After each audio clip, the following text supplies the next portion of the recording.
Assalamualaikum warahmatullahi wabarakatuh. Kami dari kelompok 4 akan mempresentasikan investasi dalam piutang dan investasi dalam kas. Adapun nama-nama kelompok, yang pertama Nurlaini Hafizatul Hidayah NIM 2019-11124. Yang kedua ada Retno Wayuningsih NIM 2019-1140. Yang ketiga ada Oktaviana Setiawati NIM 2019-1151. Dan yang terakhir ada Rika Sabria Indriani dengan NIM 2019-1166.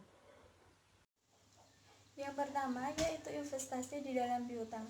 Piutang sendiri memiliki pengertian yaitu salah satu dari aktiva lancar dalam neraca perusahaan yang timbul akibat adanya penjualan barang dan jasa atau pemberian kredit terhadap debitur yang pembayaran pada umumnya dilakukan dalam tempo 30 hari sampai 90 hari. Piutang usaha sendiri adalah tagihan yang tidak didukung dengan janji tertulis yang hanya dilengkapi oleh surat jalan, faktur atau tanda terima lainnya yang telah ditandatangani oleh debitur sehingga pernyataan telah menerima barang ada di dalam surat-surat tersebut. Penggolongan piutang dan umur piutang dapat digolongkan di dalam 4 jenis. Yang pertama, piutang lancar. Yang kedua, piutang tidak lancar. Yang ketiga, piutang yang dihapuskan. Yang keempat, piutang yang dicadangkan. Klasifikasi piutang menurut Warren Reef dan Fish mengklasifikasi piutang ke dalam bentuk 3 kategori. Yang pertama, piutang usaha. Piutang usaha timbul dari penjualan secara kredit agar dapat menjual lebih banyak produk atau jasa kepada pelanggan. Yang kedua yaitu wesel tagih, jumlah yang terutang bagi pelanggan di saat perusahaan telah menerbitkan surat utang formal.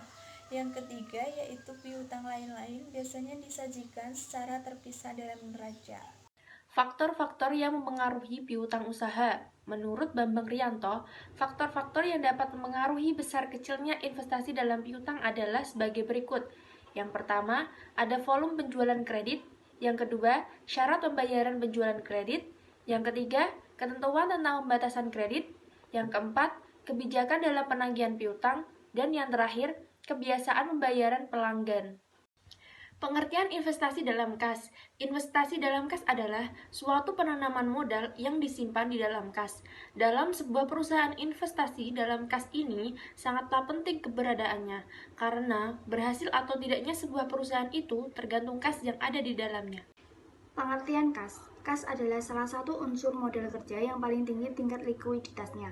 Makin besar jumlah kas yang ada di perusahaan, berarti makin tinggi tingkat likuiditasnya. Mempertahankan likuiditas berarti memelihara keseimbangan antara arus uang yang keluar atau outflow. Faktor-faktor yang mempengaruhi besar kecilnya kas minimal suatu perusahaan yaitu 1. Perimbangan antara aliran kas masuk. 2. Penyimpangan terhadap aliran kas yang diperkirakan. 3. Adanya hubungan yang baik dengan bank-bank. Budget kas. Budget kas adalah prediksi posisi kas untuk periode tertentu di masa mendatang. Penyusunan budget kas bagi sebuah perusahaan sangatlah penting demi likuiditas. Dengan budget kas akan diketahui kapan perusahaan akan dalam keadaan defisit maupun surplus karena operasinya. Dari prediksi hendak defisit, maka perencanaan penutupan defisitnya dapat direncanakan, dan dari prediksi surplus, maka perencanaan penggunaan juga direncanakan secara efektif dan efisien. Budget kas disusun agar pemimpin perusahaan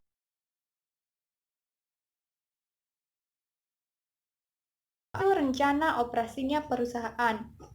2. Kemungkinan adanya surplus atau defisit karena rencana operasinya perusahaan. 3. Besarnya dana beserta saat-saat kapan dana itu dibutuhkan untuk menutup defisit kas. 4. Saat-saat kapan kredit itu dibayar kembali.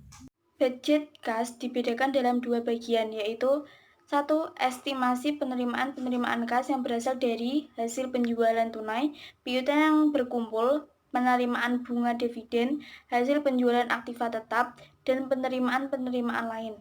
2. Estimasi pengeluaran kas yang digunakan untuk pembelian bahan mentah, pembayaran utang-utang, pembayaran upah buruh, pengeluaran untuk biaya penjualan, premi asuransi, pembelian aktiva tetap, dan pengeluaran lain.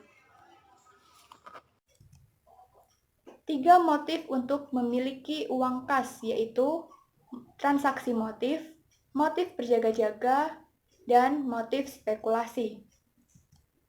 Sekian dari kelompok kami, semoga bermanfaat. Wassalamualaikum warahmatullahi wabarakatuh.